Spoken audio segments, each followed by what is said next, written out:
Chapter 1, Number 1. All language learners realize at some point that learning a new language requires more than just learning new words. Beyond the new vocabulary is a new system of grammar that makes order of the new words.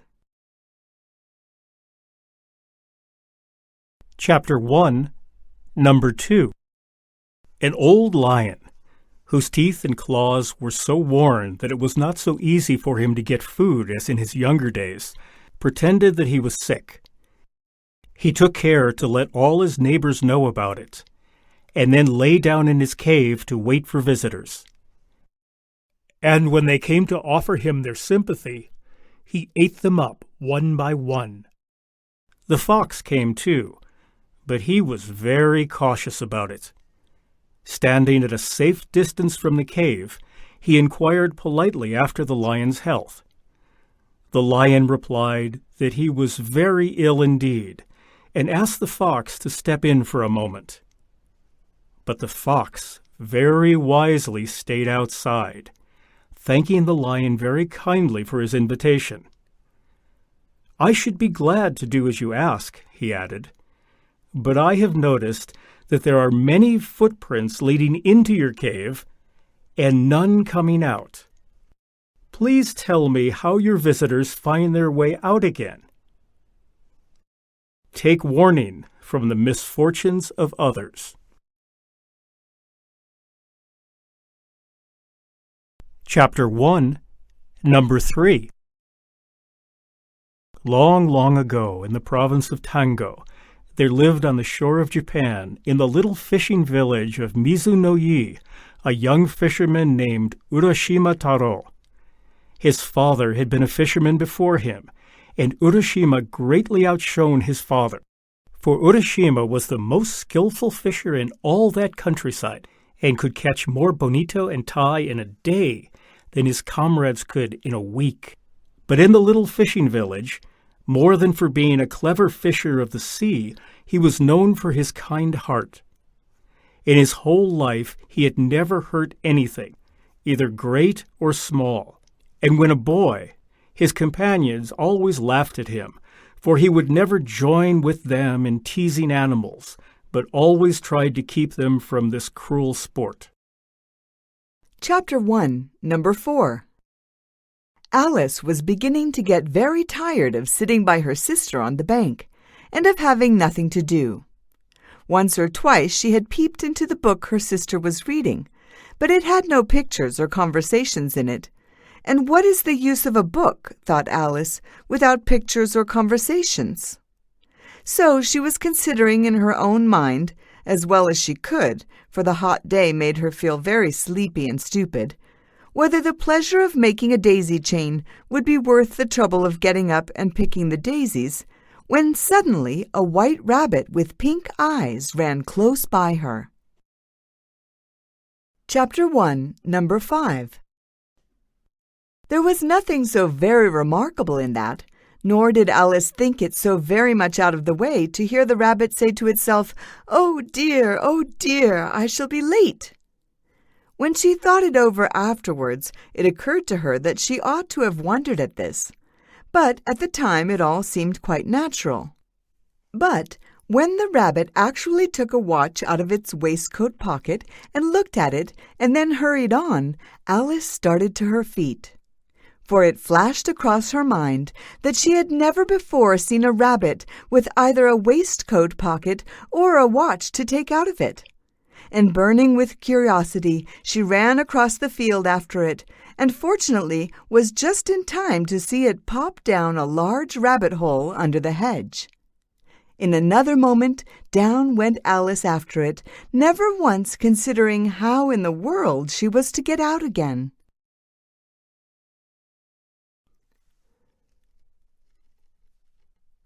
Chapter 1, Number 6.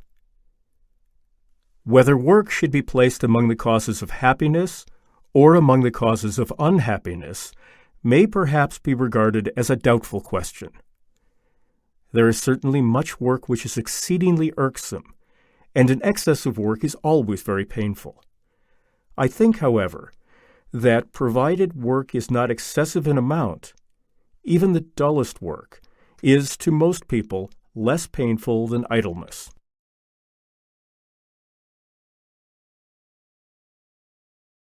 Chapter 1, Number 7.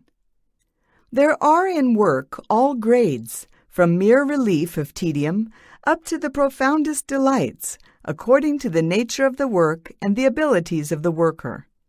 Most of the work that most people have to do is not in itself interesting, but even such work has certain great advantages. To begin with, it fills a good many hours of the day without the need of deciding what one will do.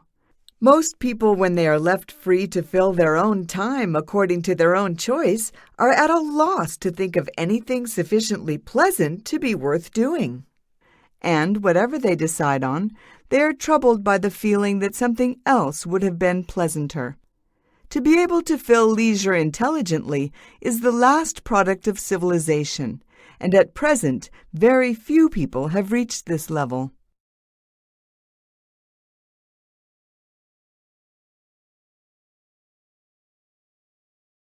Chapter 1, Number 8. Moreover, the exercise of choice is in itself tiresome. Except to people with unusual initiative, it is positively agreeable to be told what to do at each hour of the day, provided the orders are not too unpleasant. Most of the idle rich suffer unspeakable boredom as the price of their freedom from drudgery. At times, they may find relief by hunting big game in Africa or by flying round the world, but the number of such sensations is limited, especially after youth is past. Accordingly, the more intelligent rich men work nearly as hard as if they were poor, while rich women, for the most part, keep themselves busy with innumerable trifles of whose earth-shaking importance they are firmly persuaded.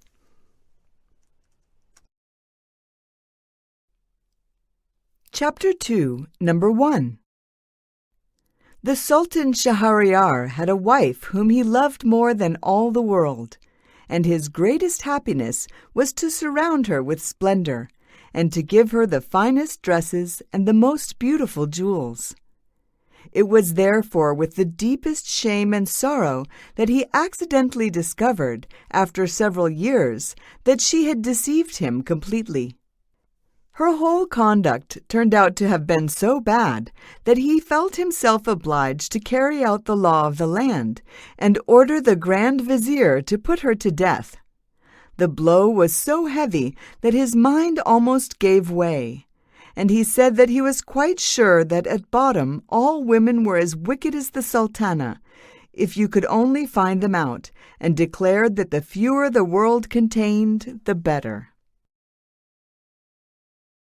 Chapter 2, Number 2.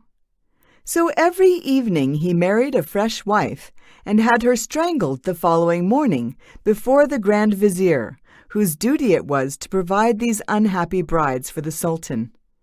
The poor man fulfilled his task with reluctance, but there was no escape, and every day saw a girl married and a wife dead. This behavior caused the greatest horror in the town, where nothing was heard but cries and lamentations. In one house was a father weeping for the loss of his daughter, in another a mother worrying about the fate of her child, and instead of the praise that had formerly been showered upon the Sultan, the air was now full of curses. Chapter 2, Number 3. Long ago the mice had a general council to consider what measures they could take to outwit their common enemy, the cat. Some said this, and some said that. But at last a young mouse got up and said he had a proposal which he thought would solve the problem. "You will all agree," said he, "that our chief danger consists in the sly manner in which the enemy approaches us. Now, if we can receive some signal of her approach, we can easily escape from her. I venture, therefore, to propose that a small bell be acquired and attached to the cat by a ribbon round her neck. By this means We will always know when she is about and can easily retire when she is in the neighborhood. This proposal was welcomed with general applause, until an old mouse got up and said, "That is all very well, but who is it that is going to bell the cat?" The mice looked at each other, and nobody spoke. Then the old mouse said, "It is easy to propose impossible remedies."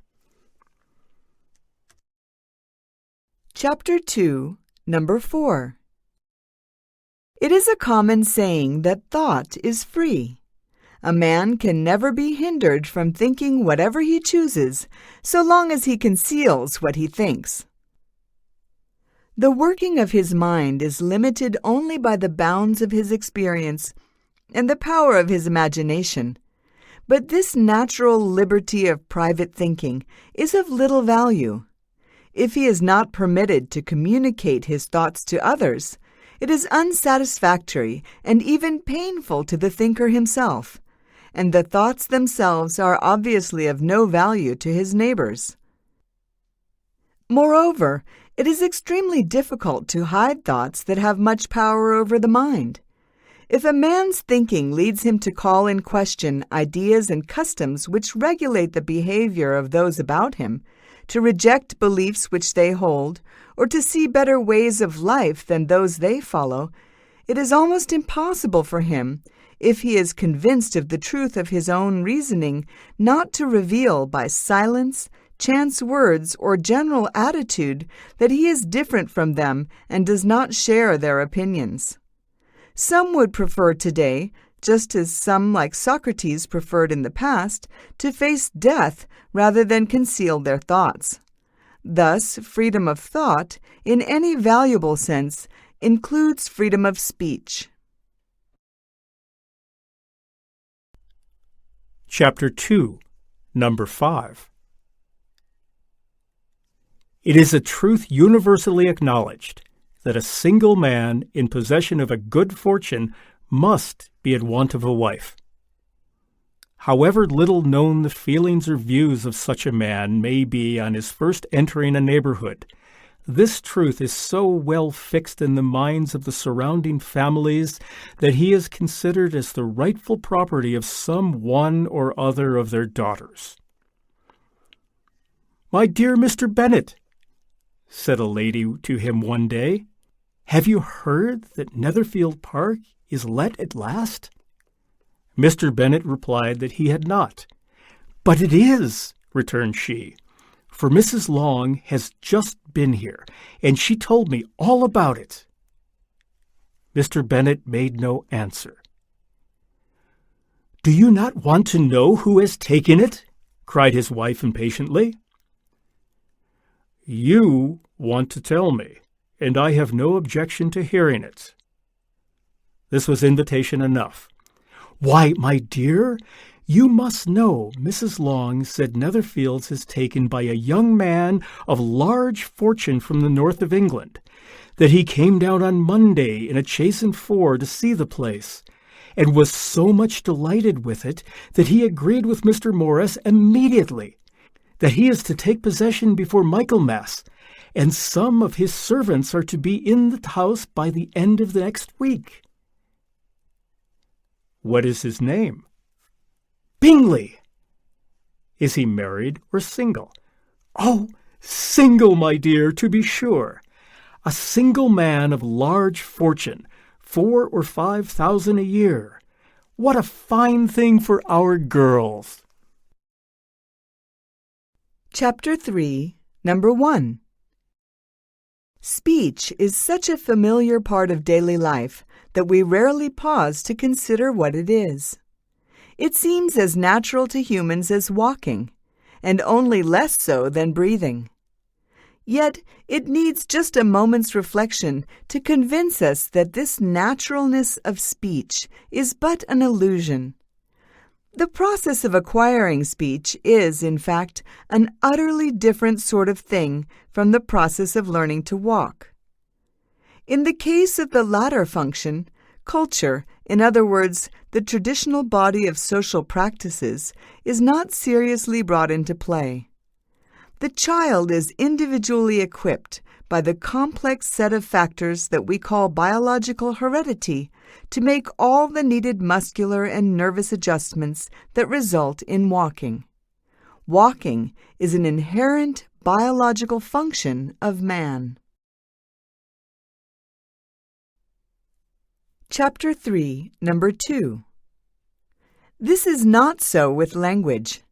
It is of course true that in a certain sense the individual is predestined to talk, but that is due entirely to the circumstance where he is born, not merely in nature, but into a society that is certain, reasonably certain, to lead him to its traditions. Eliminate society, and there is every reason to believe that he will learn to walk, if indeed he survives at all. But it is just as certain that he will never learn to talk, that is, to communicate ideas according to the traditional system of a particular society. Or, again, remove the newborn individual from his social environment and transplant him into an utterly alien one. He will develop the art of walking in his new environment very much as he would have done in the old. But his speech will be completely different from the speech of his native environment. Walking is an organic and instinctive function, not, of course, itself an instinct. Speech is a non-instinctive, acquired, cultural function.